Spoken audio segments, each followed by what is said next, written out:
Hello, എൻ്റെ പേര് സന്ധ്യ. എൻ്റെ ചാനലിലേക്ക് സ്വാഗതം. അപ്പോൾ ഇന്നത്തെ വീഡിയോയിൽ നമ്മൾ ചെയ്യാൻ പോകുന്നത് വഴുതിരിങ്ങ ഉപയോഗിച്ചുകൊണ്ടുള്ള ഒരു കറിയാണ്. ഇതിൻ്റെ പേര് രസവങ്കി. ഇതെനിക്കൊരു പഴയ കുക്ക് ബുക്കിൽ കിട്ടിയ റെസിപ്പിയാണ്. ഇതിനാവശ്യമുള്ള ഇൻഗ്രീഡിയൻസ് ലിസ്റ്റ് ഡിസ്ക്രിപ്ഷൻ ബോക്സിൽ കൊടുത്തിട്ടുണ്ട്. വീഡിയോയിലേക്ക് കിടക്കുന്നതിന് മുമ്പ് subscribe, bell, like, share, comment. അപ്പോൾ ഒരു ചീഞ്ചട്ടി ഞാൻ അടുപ്പത്ത് വെച്ചിട്ട് മീഡിയം ഫ്ലെയിമിലാണ് വെച്ചിരിക്കുന്നത്. അതിലേക്ക് വഴുതിരിങ്ങ ചതുര കഷ്ണങ്ങളായിട്ട് അരിഞ്ഞതും പുളി പിഴിഞ്ഞൊഴിച്ച് വെള്ളവും ചേർത്തിട്ടുണ്ട്. ഇനി ഇതിലേക്ക് 1/4 ടീസ്പൂൺ മഞ്ഞൾപ്പൊടിയും ആവശ്യത്തിന് ഉപ്പും ചേർക്കുക. എന്നിട്ട് ഈ വഴുതിരിങ്ങ ഒന്ന് കുക്കാവുന്നവരെ നമുക്കിത് അടുപ്പത്ത് വെക്കാം. വല്ലാണ്ട് കുക്കാവരുത്, ഷേപ്പ് അതേപോലെ തന്നെ ഉണ്ടാവണം, എന്നാൽ വെന്തിട്ടുണ്ടാവണം. അപ്പോൾ അതുവരെ നമുക്കിതൊന്ന് വേവിച്ചെടുക്കാം. വഴുതിരിങ്ങ അവിടെ വെന്തുകൊണ്ടിരിക്കുകയാണ്. അപ്പോഴേക്ക് നമുക്ക് മുളകും കടലപ്പരിപ്പും കുറച്ച് മല്ലിയും ഒന്ന് എണ്ണയിൽ ചെറുതായിട്ടൊന്ന് റോസ്റ്റ് ചെയ്തെടുക്കാം.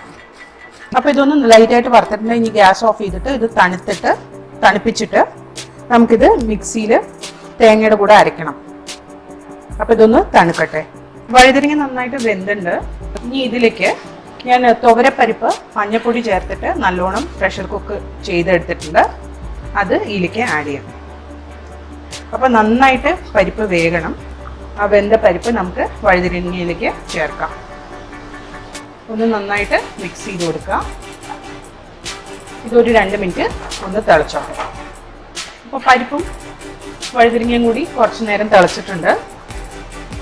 നേരത്തെ നമ്മൾ വറുത്ത് വെച്ച മസാലയും തേങ്ങയും കൂടെ ചേർത്തിട്ട് കുറച്ച് വെള്ളവും ചേർത്ത് അരച്ചെടുത്ത പേസ്റ്റാണിത്. മിക്സി കഴുകിയ വെള്ളം കൂടി ഞാൻ അതിലേക്ക് ചേർത്തിട്ടുണ്ട്. ഇനി ഈ പേസ്റ്റ് നമുക്ക് ഇതിലേക്ക് ചേർക്കാം. എല്ലാം കൂടെ നന്നായിട്ട് മിക്സ് ചെയ്യാം. പാകത്തിന് ഉപ്പുണ്ടോ എന്നുള്ളത് ഇപ്പം നോക്കാം. ഇനി ചെറിയ തീയിൽ നമുക്കിത് ഒന്ന് തിളപ്പിച്ചെടുക്കാം. അപ്പോൾ തീ നന്നായി കുറച്ച് വെച്ചിട്ടുണ്ട്. ഇനി ഇതൊന്ന് നന്നായിട്ട് തിളക്കട്ടെ.